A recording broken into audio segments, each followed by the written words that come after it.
Now we're amazing people with amazing DNA.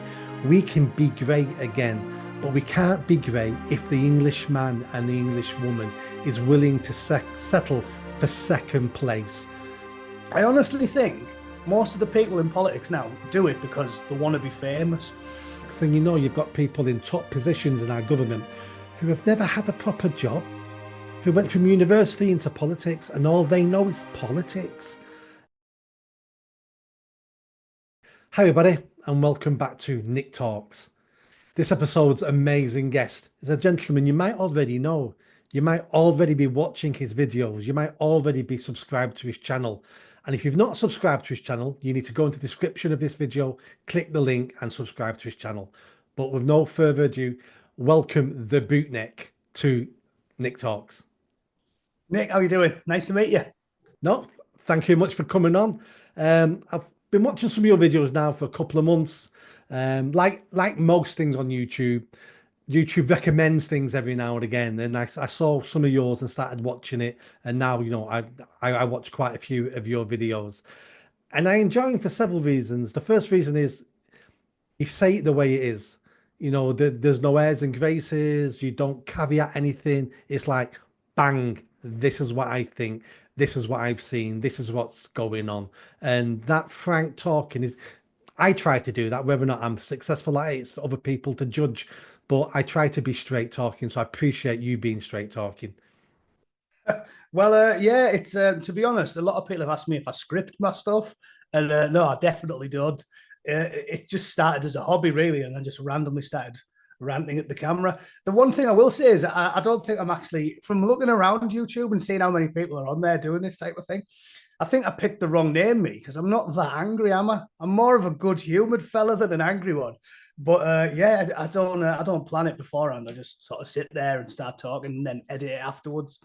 But it seems to be working out all right. It's becoming more and more of my time, really, which is kind of a pain in some ways because I still work full time. You can't pay the bills off YouTube, can you? So yeah, I'm enjoying it, but it's getting more and more time consuming as it sort of gets a bit more popular. Yeah. So your channel's called The Angry Bootneck. So you've already admitted you're not very angry. What's the bootneck bit about? What is a bootneck? A bootneck is a slang term for a Royal Marine. The Americans call them leathernecks, so they usually understand it probably a bit earlier than the Brits do. That's where the term comes from. I believe it's because the uniform used to have a thick leather collar to protect your throat area when you're fighting people with bayonets and stuff. So that's a bootneck. Everyone in the military knows what a bootneck is. The civilians, it's only a little bit confusing for. But yeah, and I was a Royal Marine for like nearly 10 years. So um, even though my channel's not really military based, that's what my channel's called. I guess if I'd have thought about it in hindsight, maybe I'd have picked something else. But ultimately, I am a bootneck. I mean, all my formative years were spent in the Corps. I was a teenager when I went through the process, and I spent nearly all of my 20s in the Royal Marines. So it's very much shaped who I am and what I think, even though I'm not a particularly angry one. So yeah, that's that. Yeah, well, once you're in the forces, I've got many friends who have been in the forces, and of course, it shapes you. Of course, it puts you in a certain direction. It turns you into the man that you are because they take your formative years and they mold you. Now, you said before we started, you've done some tours of Afghanistan, or I think you've been to Afghanistan. Um, you've served my country. You've served Great Britain. Um, you look around now, this country, what's going on. I think we're in a slow decline, but correct me if you don't agree with that. What what do you see and how does it make you feel? I mean, you're more invested in this in me because you've actually put your life on the line. The only thing I've ever put on the line is my career. But you've gone one step further. You put your life on the line for this fantastic country. When you look at what's going on, what do you think? How does that make you feel? I do think that people sort of over egg the pudding with the patriotism thing for the military because I think most working class lads from rough towns up north they don't join out with some naive or idealistic notions of patriotism. You join up because, well, for me, it was I wanted to get out of Middlesbrough and I needed a job, so I joined up. And I remember I always tell people when they ask me the main reason I joined up was after reading about the Luxor tourist massacre. I remember I was about 16 at the time, I think. And I read about it in a newspaper and it made me so angry. I was like, I'd like to go and hurt those people. Like, I didn't join for any noble reasons, if I'm honest. It was a sense of adventure and a desire to see some action, really. It wasn't anything to do with sort of patriotism. I think as you age and you get more philosophical, you get more interested in politics and stuff, I think then your attitude changes. But definitely when I was a teenager, I really didn't think that much about it.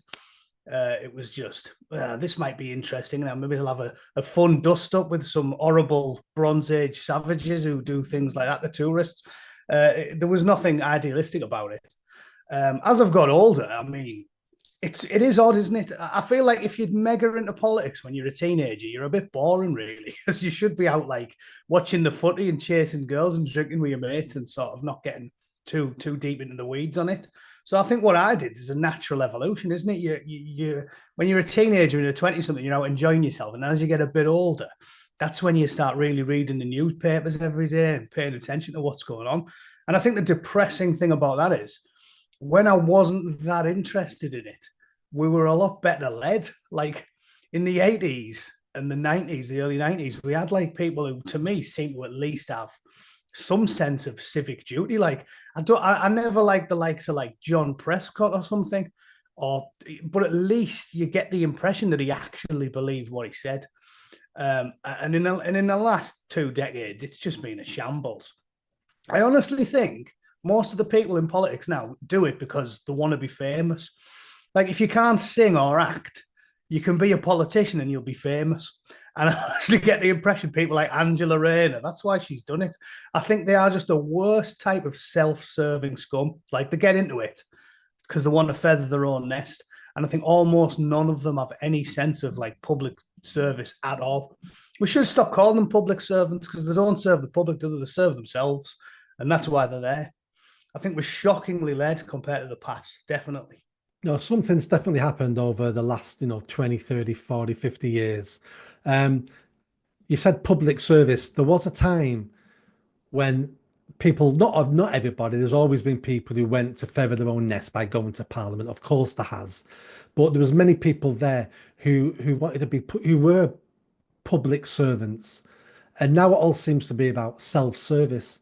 And I think the crux of the matter for me is when we started with career politicians, when we started having people going to university, studying politics, coming out of university, getting a job as a secretary for an MP or researcher for a political party, being given a safe seat, then, being promoted. And next thing you know, you've got people in top positions in our government who have never had a proper job, who went from university into politics and all they know is politics.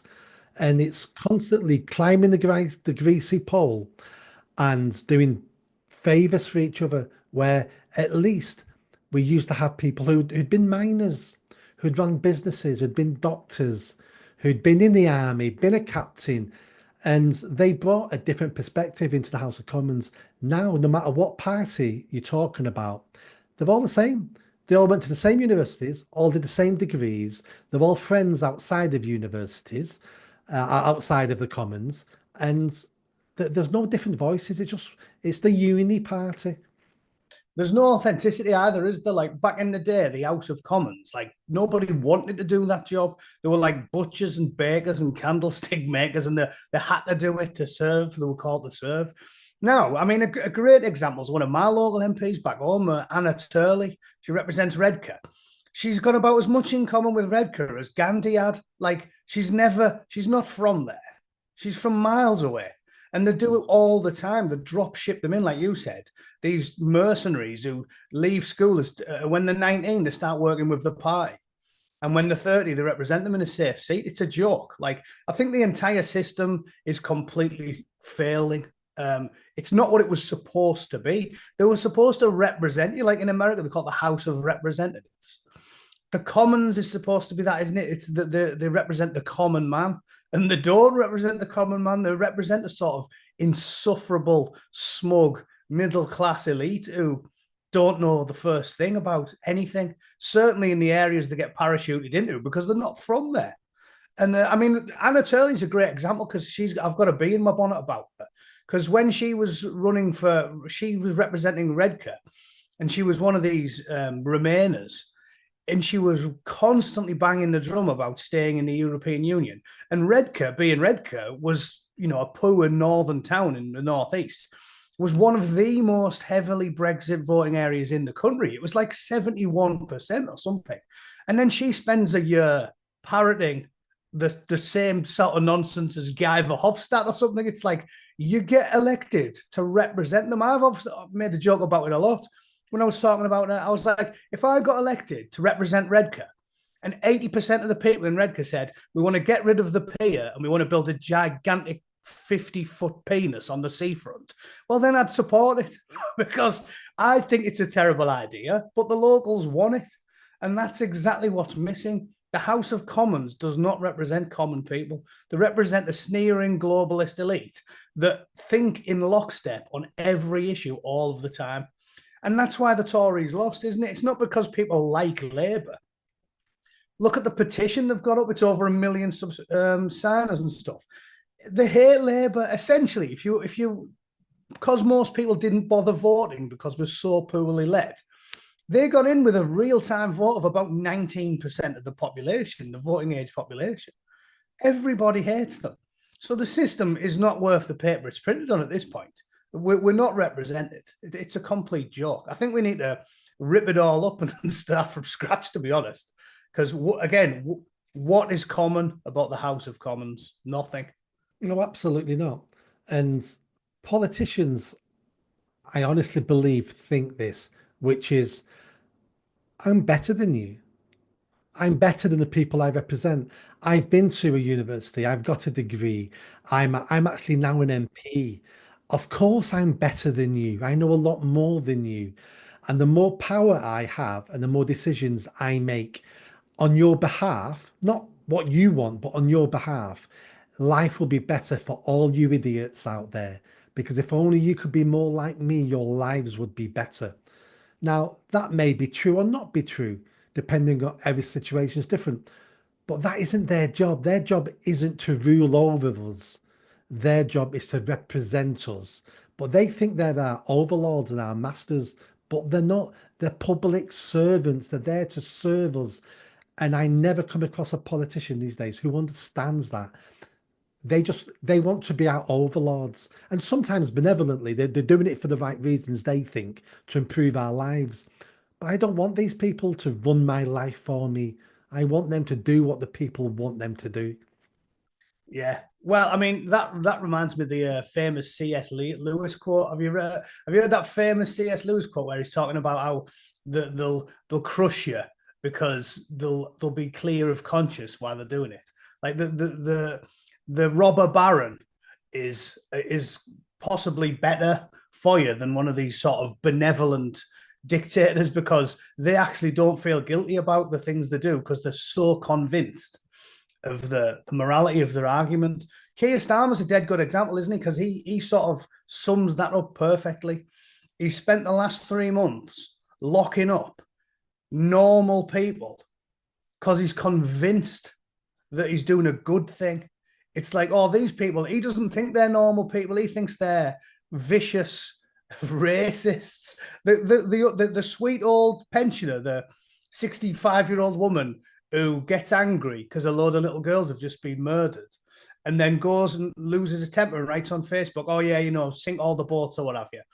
Yeah, okay, it was a little bit out of order, but she's entitled to express her grief and her anger however she wishes.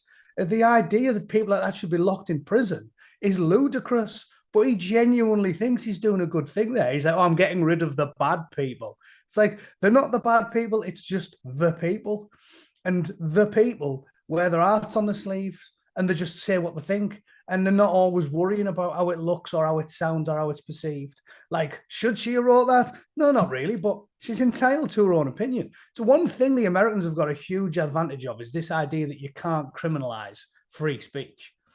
Like, I'll just say it outright. You should be allowed to be racist. Like, it's not a good thing being racist, and nobody who's sensible is racist because we're all individuals, and it's a bit ridiculous if it genuinely is. You can, there's an element of it that's logical if you're a little bit prejudiced. Like if one group is particularly highly, over a higher percentage of them are guilty of doing certain things, it makes sense to be a little bit more cautious and wary of them in some way. But that's not the same thing as genuinely disliking millions or tens or hundreds of millions of people because they look a certain way. And that's the thing. I don't think 99% of society is. I think now they call you a racist when you're merely a little bit annoyed or a little bit angry and you speak out of turn a little bit. And I think that's where they've really gone down the garden path. It's a road to complete lunacy because everyone understands that you can't paint with a brush that broad, but everyone understands that you can get angry or you can get emotional and you can have an outburst. It's not the type of thing you want to lock someone up for. The analogy I've used is if I get in a road rage incident with a fat bloke and I lose my temper and say, "Shut up, get back in your car, fatty," does that mean I have an irrational hatred for every fat person in the whole world? Like, I think they all act the same way. So that's what I think it is. They've got this really weird thing in their heads where they genuinely think all these people, these hundreds of people they've locked up, are like bad people. And they're not. They're just normal working class people with foibles and problems of their own. And occasionally they lose the temper and they speak out of turn. Well, so what? In the old days, that wasn't viewed as being the crime of the century. If you're a little bit hateful one day and you lose your rag and insult someone or say something mean, so what? Why should you get locked up for it? And I think the vast majority of the general public would agree with me, not the woke lunatics that run the United Kingdom. But again, I'm not in charge, am I? So what can I do about it? Well, the word racist now means absolutely nothing, because everyone's called racist every single day by somebody. Racist now just means you said something I don't like, and it might not have anything to do with race, but you're a racist, you're a Nazi, you're a fascist. Fascist is a great one. To be a fascist, you have to be a socialist because all fascists were socialists. So, but most people don't understand that. Now, you just mentioned Keir Starmer. I think you've been a little bit kind to Keir Starmer there, saying that you think he's doing this because he thinks he's protecting society and these people are evil and nasty. I think he's come down hard on the political prisoners. And I call these people political prisoners. That's what they are in the UK. I think he's come down hard on them for one reason only. It's because they're a danger to him. Rapists and paedophiles and machete attackers aren't a danger to his government. And that's why he's released them out of the jails to lock up people saying tweets and Facebook posts online. Because a person in the middle of the street shouting about two-tier system and shouting about immigration and shouting about the Labour Party and Keir Starmer may attract more people who then will shout, who will attract a mob, who may attract a revolution. I think he's scared of those individuals. That's why he's come down hard on them. But a paedophile, he's not going to get any of them to babysit his kids, so he doesn't care. Machete attacked, he doesn't walk the same streets we walk, he doesn't care. But those people shouting on the streets and tweeting, they're a direct danger to him. Well, it's a good point. I think it could be a bit of both, right? Because I don't disagree with that. And there's definitely going to be an element of that because all politicians are obsessed with power and they want to keep it. But the reason I say that I think it's that I've got inside his mind there is because he is every inch the political ideologue. Like David Starkey has been right on the money with Keir Starmer. I'm sure if you're a voracious YouTuber like me, you've watched him. David Starkey, everything he said, and Peter Hitchens, they were telling us exactly the kind of man Keir Starmer was for years. And they've been proven 100% right. So the thing with Starmer is when you've been completely consumed by an ideology, you know what they think. You don't need to guess. Like, for example, I know every single political position Keir Starmer has without me having to ask him. I know where he stands on gun control. I know where he stands on abortion. I know where he stands on euthanasia. I know where he stands on economics, healthcare, private education, anything. We know it all without even bringing the subject up. And that's what an ideologue is, you know what I mean? So we don't need to guess what Keir Starmer thinks. We know what he thinks. And when you've been consumed by that ideology, you definitely think that the people that disagree with you are like pure evil. Like he thinks the people who went on Facebook and typed, get rid of all the I never say the M or the I word because YouTube seem to not like it. The big golden churches with the spires.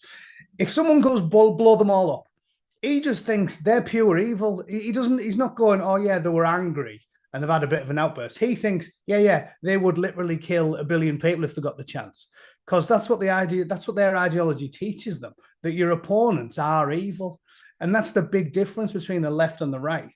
And I think it's why I've graduated, because I still consider myself to be a sort of socially liberal centrist fella, like compared to American politics, certainly, because I'm not religious and I've never been mega like on board with all of the social policing, like the people who get angry about like drugs and gambling and vice and virtue and all that type of stuff. I've always thought myself to be like a socially liberal centrist, but I've only gravitated towards the right closer and closer over the last few years because of that reason, that they become obsessed with demonizing their enemies. Because on the right, they seem to think, like, especially out here, conservatives in America think the lefties are misled and naive and a bit silly. And they think their ideas of utopia are childish. So you should always be risk averse and try and be a little bit pragmatic, but be wary of how bad things can get. Whereas the left just think conservatives are just awful people. And I think this is why they're as dangerous as they are, because the conservatives think the left are naive, but the left think the conservatives are pure evil. And if you make that in your head that you're dealing with people that are pure evil, you can do whatever you want to them, can't you? And you've seen the evidence with Trump. Like, they genuinely think if you voted for Trump, you're pure evil. And they're on Twitter saying, oh my God, we voted for a sex fiend and a criminal and a killer and a murderer and all this stuff. And it's 80 million people voted for it. Like, it must be terribly depressing living in the head of a walkie, because they actually think that 50% of society are pure evil, whereas we don't think that about them, do we? I think outside of the ideologues, the Starmers and the Ed Miliband's and the lot, most of them are just the sheep. They're the flock. And the thinking, if we wholly give ourselves to this ideology, we can make the world a paradise and everyone will be fed and all the kids will be clothed and housed and everything will be brilliant. Whereas we just think, yeah, but you're delusional. Like, if you kill free ownership and capitalism and rewarding hard work, everything will just go out the window. So we conservative-minded people are more like Thatcher, and even she wasn't mega conservative. She was more like me, like a sort of social libertarian type. Like, you want to go for a gradual approach. Like, we keep the system how it is, and we try and make little incremental changes to help the poor and little incremental changes to help but they just go, the whole system's broke, through out the window and start again. And it's like, yeah, but what if that has massive unintended consequences? And that's the danger. They never. And we know it does, because we've seen that last century. There's enough bodies piled up, against socialism, communism, to know what happens every time we try it, on different countries, on different continents, with different races, following different religions. And the answer is always the same. It ends up with millions of dead bodies. Who's going to do farming? I mean, this is a classic example for like these sort of socialist types who just want to give everyone everything free. If you're always fed and you've got a nice house and that's free, and you've got nice internet and all this, who's going to do the toil? Who's going to actually take the time to go out and plant and cultivate crops, or sweep streets, or clean roads, or be a bin man, which is a job that I did. Wasn't a terrible job, but like, you're not going to do it if you're just getting everything you need for free all the time. Society had collapsed completely. But again, it's idealism, because they're in the thrall of an ideology. They don't think about these things. They don't really think about it too hard, do they? Like, they're just going, oh, They don't, and they never have. That's why socialism will never die, because it gives a simple answer to a very, very complicated question, which is, how should humans live? And anyone who tells you they've got the answer to that is either a fool or an authoritarian who wants to tell you how to live. Now, for the audience, many of the audience will know you live in America. I believe you live in California, which is, from what I can see, a woke nightmare. Um, So you're talking to Americans, you know, you've lived there for several years now. Trump has just won the election. Is there anything we can learn from America? What the Americans saying about the UK? Is there a Trump coming down the road in the UK? Can you see? Is Have you got any special insight by living in America and looking at the UK? I think that the Americans are a lot more. It's less ingrained in a class society, and I think that is the key difference between the United States and the United Kingdom.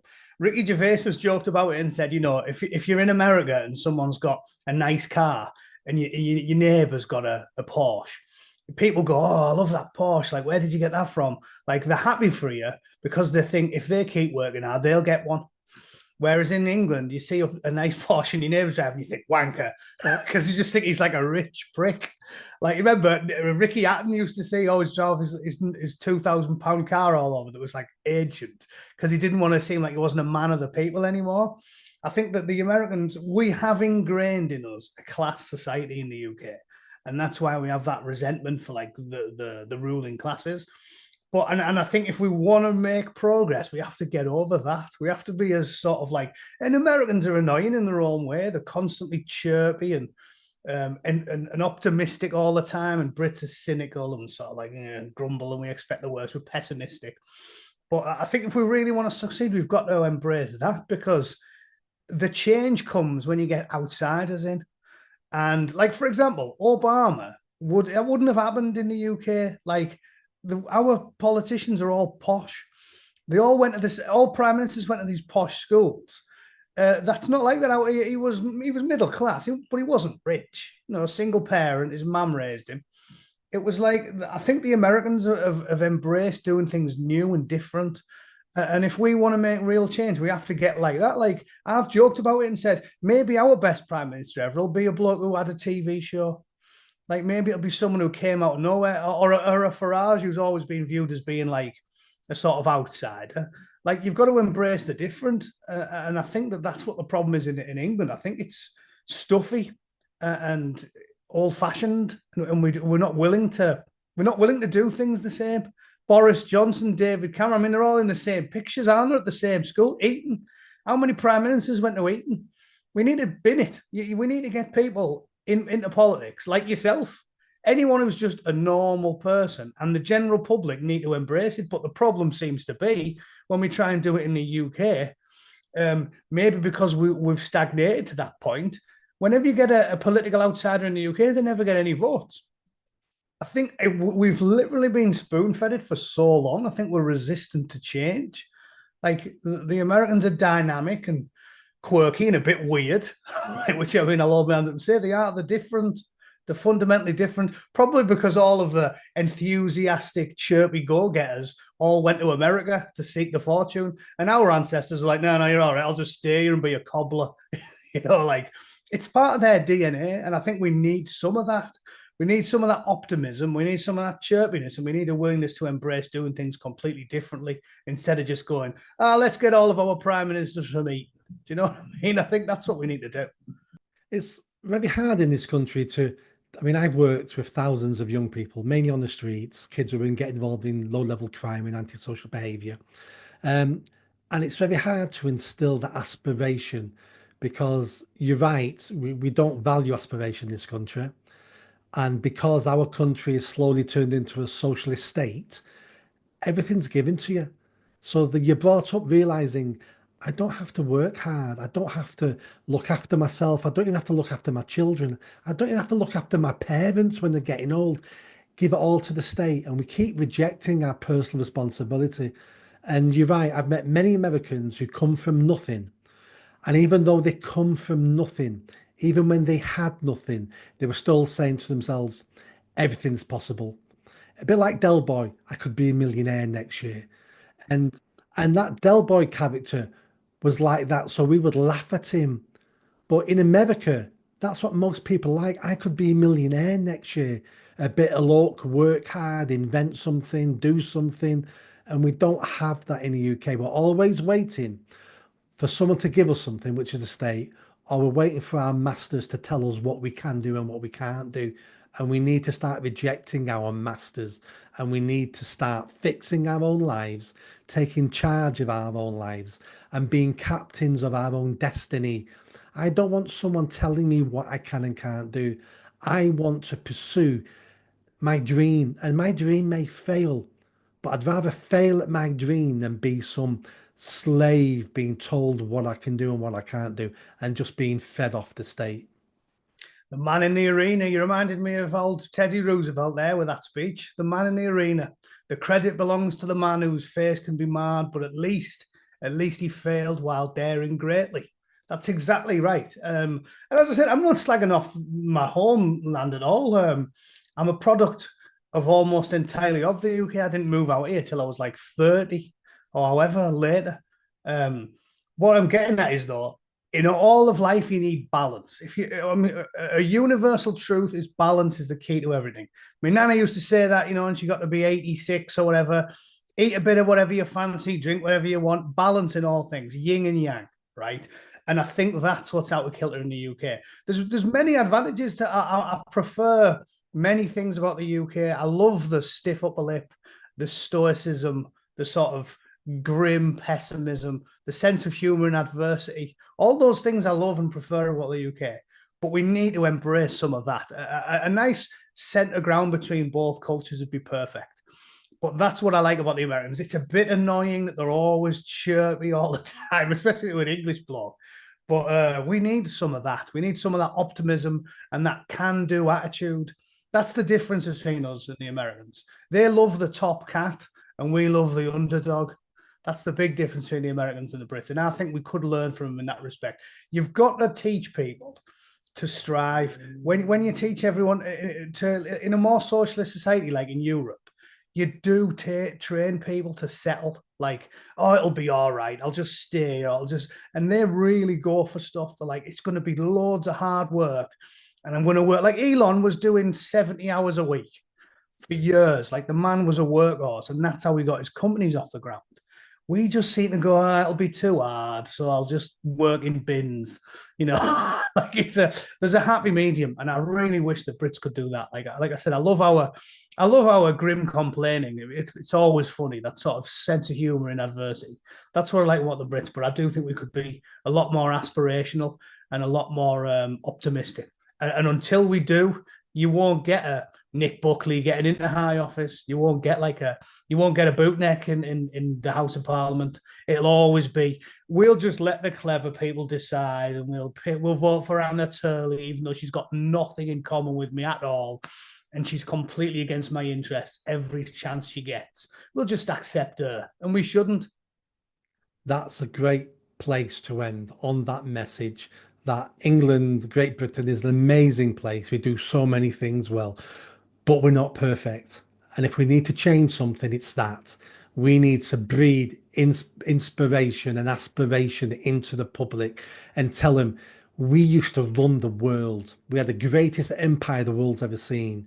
We created most of the science, most of the medicines. We created the World Wide Web, the jet engine. We're still creating stuff now. We're amazing people with amazing DNA.